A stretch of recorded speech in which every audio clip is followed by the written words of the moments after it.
Since the two types of misalignment can occur in both the horizontal and vertical planes, it's common for two shafts to have combined misalignment. In other words, two shafts can have a combination of parallel and angular misalignment in the horizontal plane, the vertical plane, or both planes. An important part of any shaft alignment procedure is being properly oriented to the equipment involved. Proper alignment orientation involves establishing reference points and keeping them the same throughout the procedure. This makes it easier to keep track of measurements and adjustments, and in the process, reduce the likelihood of mistakes. Shaft misalignment can exist in several forms, and a number of techniques can be used to correct it. But before you do any type of alignment work, it helps to have an understanding of the basic measurements that determine misalignment, and the basic steps necessary to correct it. Correcting misalignment requires a number of measurements. And the way those measurements are made depends on the type of alignment procedure being used. Some alignment techniques use only a straight edge and a feeler gauge. Others rely on complex instruments such as laser alignment equipment. But often, measurements are made with dial indicators. Two types of dial indicators are generally used for alignment work, the balanced type and the continuous type. In this topic, we identified the basic types of misalignment, and we saw how to establish a proper orientation to equipment prior to an alignment procedure. We also looked at some basic measurements and corrections that are used to deal with misalignment. Now, try some practice questions on this material. A lot of factors can affect the alignment of the shaft between two pieces of rotating equipment. But not all of those factors involve the rotating equipment itself. For example, shaft alignment can be affected by the condition of the foundation or base plate that supports the stationary and movable components. Checks should be made on the equipment foundation before any alignment procedure begins. One basic check is to make sure that the foundation is large enough to adequately support the equipment mounted on it. The foundation should also be checked to make sure that it's level. One way to do this is by using a bubble level. If the foundation isn't level, you should verify that the stationary component has been properly shimmed to make it level.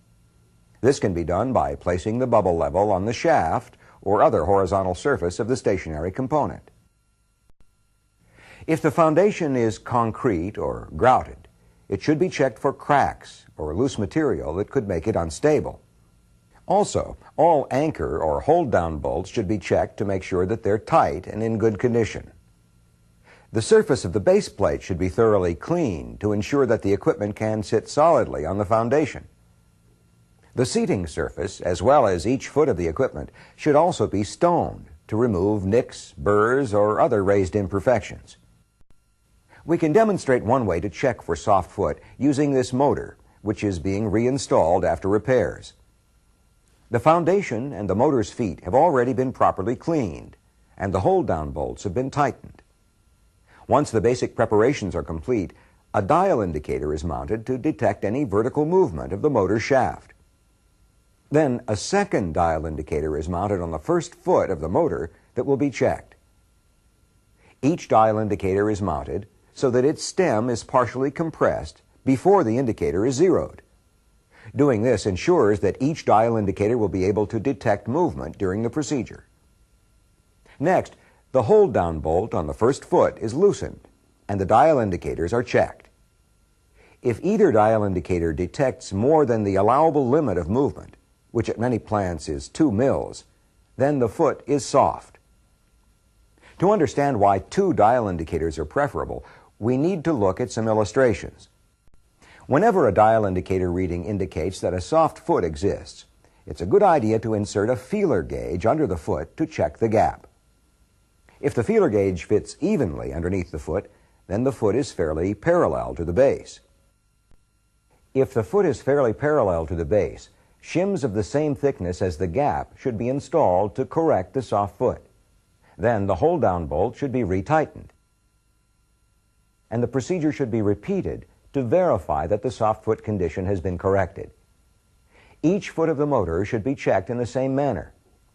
Now, if a soft foot is detected and the feeler gauge won't slide evenly under the foot, then the foot may not be parallel to the base.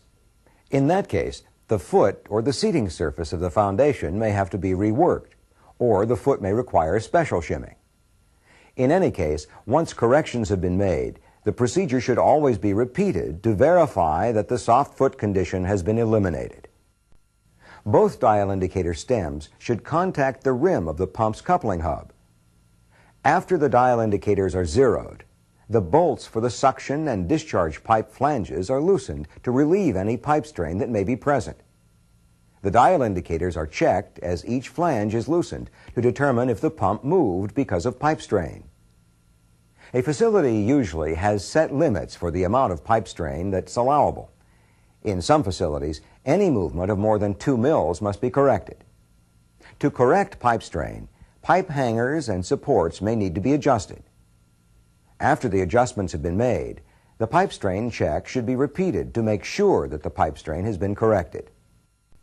A shaft alignment procedure can be futile if there are problems with the equipment being aligned. For example, shaft and bearing problems can prevent a component from being properly aligned with another component. One way to determine if these types of problems exist is to take run-out readings on the stationary component and the movable component. Run-out readings measure how much the hub or shaft rotates out of round. Run-out readings can be obtained by mounting a dial indicator so that its stem contacts the rim of the component's coupling hub. Then the dial indicator is zeroed, and the shaft is slowly rotated while the dial indicator is observed. Any movement of the dial indicator pointer indicates run-out. A shaft typically has some run-out or eccentricity during its rotation. However, too much run-out is an indication of a problem. For example, a bent shaft or worn or damaged bearings could cause eccentric rotation of the shaft. A defective coupling that's out of round could also cause an excessive run-out reading. Facilities generally specify the amount of run-out that's allowable. If readings exceed the allowable limit, the cause of the problem will need to be determined. One way to narrow down the cause of the problem is to take another set of run-out readings with the dial indicator stem contacting the shaft. If those readings are within the acceptable limits, the problem is likely to be a defective coupling hub. But if those readings are also excessive, it's likely that the bearings are bad or the shaft is defective. Whatever the problem, the necessary repairs will have to be made before an acceptable shaft alignment can be achieved. Shaft alignment procedures require precise measurements and adjustments. One of the factors that must be taken into consideration during an alignment is the thermal growth characteristics of the stationary and movable components. Equipment manufacturers sometimes provide thermal growth information in service and repair manuals. But if this information isn't available, it may be necessary to measure or calculate the thermal growth of the components. We can demonstrate one way to measure thermal growth using this pump and motor. First, the pump and motor are allowed to reach their normal operating temperatures. Then, they're taken out of service according to plant procedures, and dial indicators are mounted under each shaft. The base of each dial indicator is attached to some place that won't be affected by the thermal growth. In this example, each dial indicator is positioned so that its stem contacts a shaft at the 6 o'clock position. That way, both dial indicators will measure vertical movement. Once the dial indicators are in place, they're zeroed. Then an appropriate amount of time is allowed for the components to go from operating temperature to ambient temperature. During that time, it's important for the dial indicators not to be disturbed. Any movement of the dial indicators could result in erroneous readings. Once the components reach ambient temperature, the dial indicator readings are taken. Those readings indicate the amount of thermal growth. In addition to measuring a component's thermal growth, it's also possible to calculate the amount. Basically, this method involves measuring the operating and non-operating temperatures of a component, then factoring those values, along with the thermal expansion coefficient, into a formula to determine the amount of thermal growth.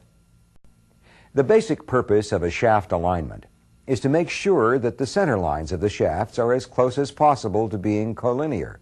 That is, that they form one continuous straight line. But before a shaft alignment is performed, certain preparations must be made.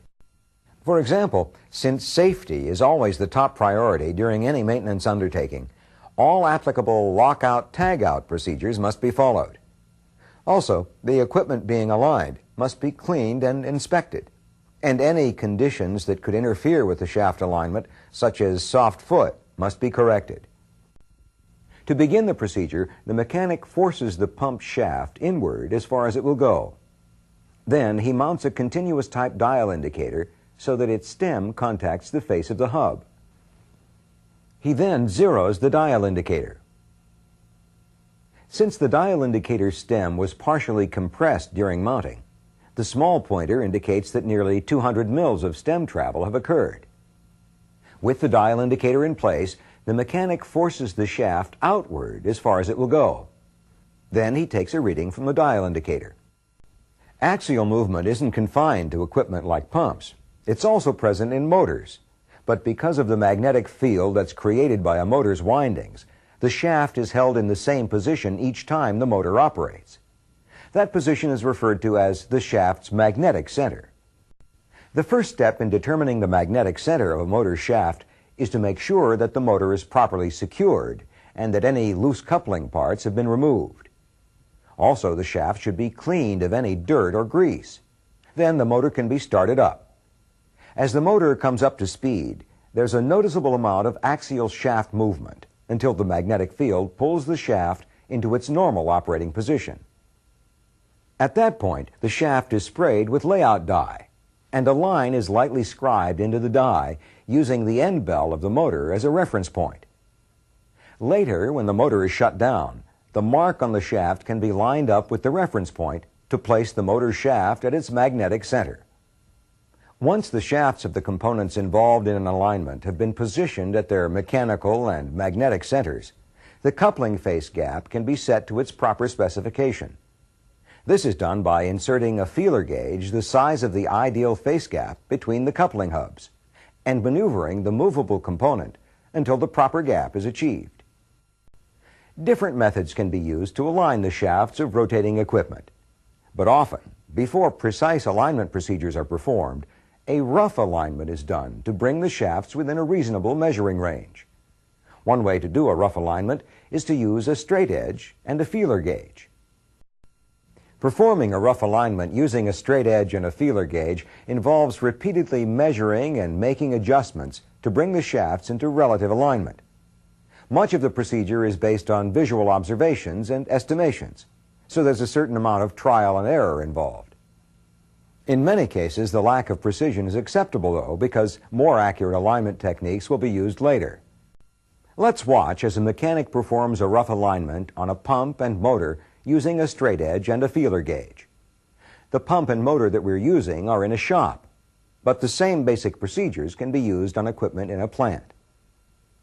The motor has already been positioned so that the space between the coupling hubs is within the manufacturer's recommended range. The mechanic begins the procedure by visually inspecting the coupling hubs to determine, as best as possible, what needs to be done to align the two shafts.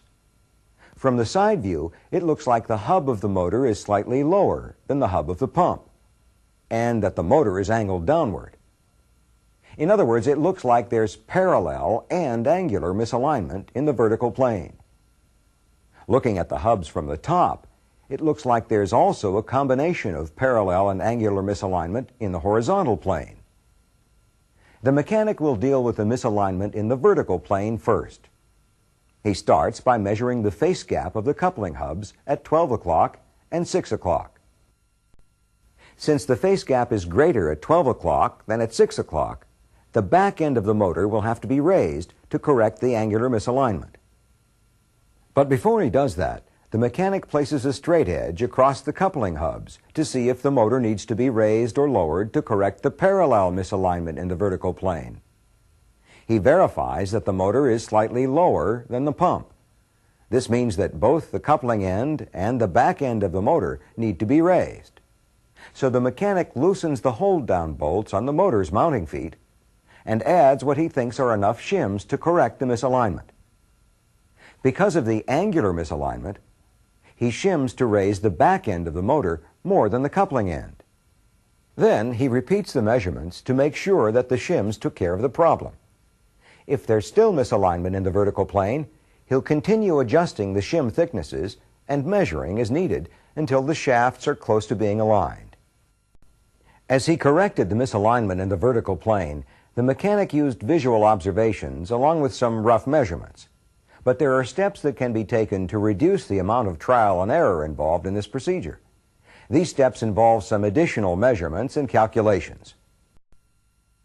With the misalignment in the vertical plane corrected, the mechanic turns his attention to the misalignment in the horizontal plane. First, he checks the coupling face gap at 9 o'clock and 3 o'clock.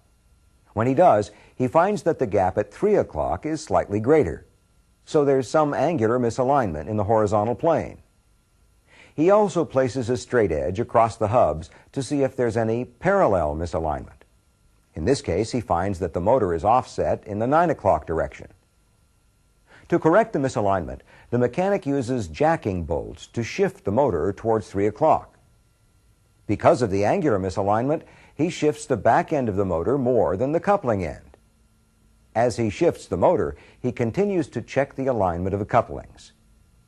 When he finishes aligning the shafts in the horizontal plane, he rechecks all of the measurements to make sure that he didn't disturb any of the previous adjustments. He also double-checks the face gap to make sure that it's still within the coupling manufacturer's specified range. The mechanic will deal with the misalignment in the vertical plane first. He starts by measuring the face gap of the coupling hubs at 12 o'clock and 6 o'clock.